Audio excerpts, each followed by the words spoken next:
What's going on, guys? My name is Triforce Addiction. Welcome back to another COD mode video. So today I'm going to talk about the Diamond MADDOX and just give my final thoughts on the weapon and tell you guys whether or not it's worth using. So around this Wednesday, the MADDOX came out, and of course I had a live stream getting at Damascus and getting some progress done within the weapon.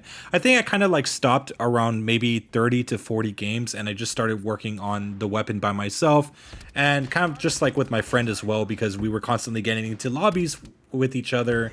And yeah, we were trying to finish the matches as quick as possible, and luckily enough, especially for a gun like this caliber, I would say the 150 games went by pretty fast. Of course, I did stop at around 130 because I was kind of already tired, but usually I would stop around midway, around like 75 games, and then just work on the rest like the next day.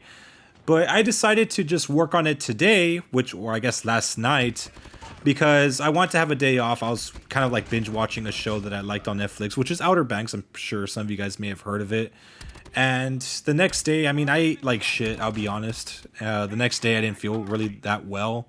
So I decided to just, just sleep it out for that day and, just get some, much needed rest. So that's why it kind of took me a little longer than I should have to get the diamond camo, even though I was perfectly capable of doing it. But of course, when I got back on, I started playing ground war tournament modes. I did finish that and made some progress, some extra progress on my MADDOX. I was at 130, went to 138, and then finally went up to, I believe, just the 12 games I need to do for free-for-all, and just like that, I had it unlocked. So at this point, you guys are probably wondering why I didn't make a Damascus video on the weapon. So I figured that since I already kind of gone over the weapon twice, I really didn't think I should have done it like a third time. And you guys already saw me on stream getting it Damascus, so you guys more or less have the proof. And plus I have a diamond right here, so if I have diamond, I obviously have gold or Damascus. So the MADDOX by a decent margin is a pretty unique weapon in that the attachments are a little more differently laid out than other weapons.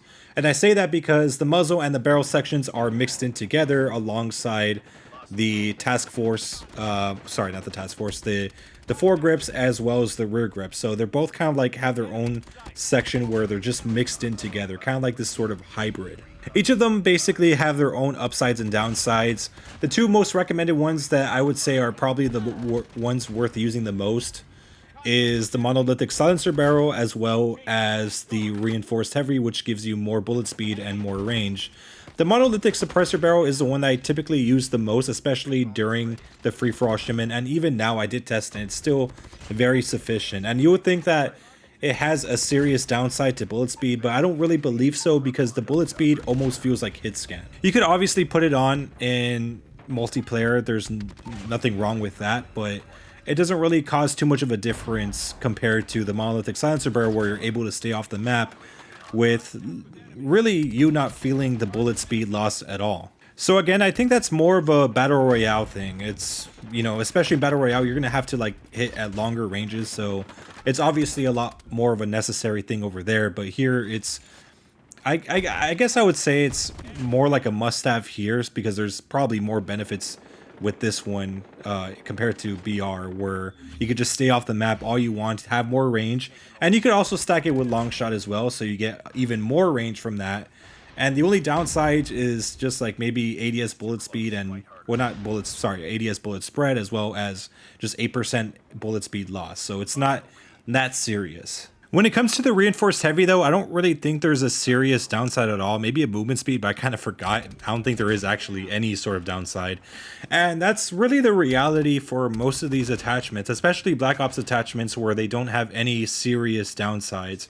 There'll be some that have some sort of recoil downside, but that's typically what you'll only get. They're always like horizontal recoil, vertical recoil stuff, but it's mainly on weapons that really already don't have any recoil. Either that or the magazines that have some sort of ADS penalty, like a serious one that's like 20% for having like a 60 round fast mag. But then again, with a gun like this, you could just use the task force fast grip and it'll basically make up for it. And even with that grip, it does have like a hip fire or like a sprint to fire speed type of downside. But again, agile stock makes up for that. So there's always attachments out there for Black Ops weapons that could make up for any sort of losses in a very serious way.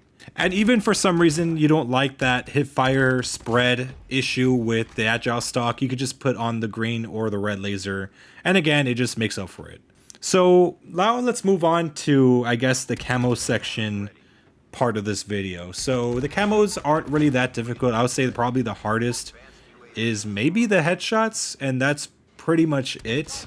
But using the echo fire does help a little bit because of the recoil pattern, but it doesn't help that significantly. But my best guess is, or I guess my best bet for that at least, is to just not even think about it when you're doing the challenges. Because for some reason when I actually tried getting headshots with that attachment, it just didn't work. But when I wasn't trying to do that, it worked perfectly. I was using the echo fire in the stream for like a few minutes, and I was just getting headshots like absolutely crazy. But when I actually started trying, I just couldn't get headshots anymore. So I just went back to like one of those other barrels. Long shots are pretty easy as well. All you have to really do is just, I guess, maybe have the reinforced heavy barrel to get longer, just to get long shots. If not, you could just use the monolithic barrel. It doesn't really matter. Either way, both of them kind of work. As for hip fires, not really that difficult as well. Pretty self-explanatory. As for the other stuff, I mean, they're just get kills with attachments, get kills with no attachments. It's very simple stuff. It shouldn't really take you too long to get gold. So here's the class setup that I'm typically using for the MADDOX, and you guys can already see the aerodynamic. Don't worry, you guys will see a video on that later. I do have the monolithic silencer barrel with agile stock, task force quick draw grip, as well as fast extended mag A, which is, I believe, the 58 round mag, and also the long shot perk to add on to the barrel. So yeah, it's a pretty basic setup at that. I'm sure most of you guys have something this similar, but yeah, that's my class setup. But that's really all I have to say about the MADDOX. It's a very it's actually a surprisingly good assault rifle. I thought it was going to be really weak based on the range stats that I saw. Unless they maybe changed it before they released it, but it kind of looks more or less the same. And given that you could use a silencer barrel that gives you more range without any downsides at all and staying off the map, I would say that this gun is very, very close to being meta. But based on what Bobby Plays and everyone else has said, it isn't really enough, because most of the meta weapons right now, I would say that they are all weapons that have some sort of 3-shot kill potential. Really, with the exception of maybe the Kilo, I know that you could shoot like 3 times in the head, just like this one, to get a 3-shot kill. But yeah, for the most part, most of them are just very, very powerful weapons, or, you know, an SMG that has like a serious amount of range, like the CBR, which I have been falling victim to a lot in ranked. I'll just say that. But yeah. I would say that maybe if one of those weapons did get nerfed, I would say it would take one of the top 5 spots. But overall, the MADDOX is still a very, very solid choice. I think it's still pretty viable in ranked if you don't go into any objective modes. But yeah, anyways, hope you guys have a wonderful day. Make sure you leave a like. Make sure to subscribe for some more COD mobile content. I'll see you guys next time.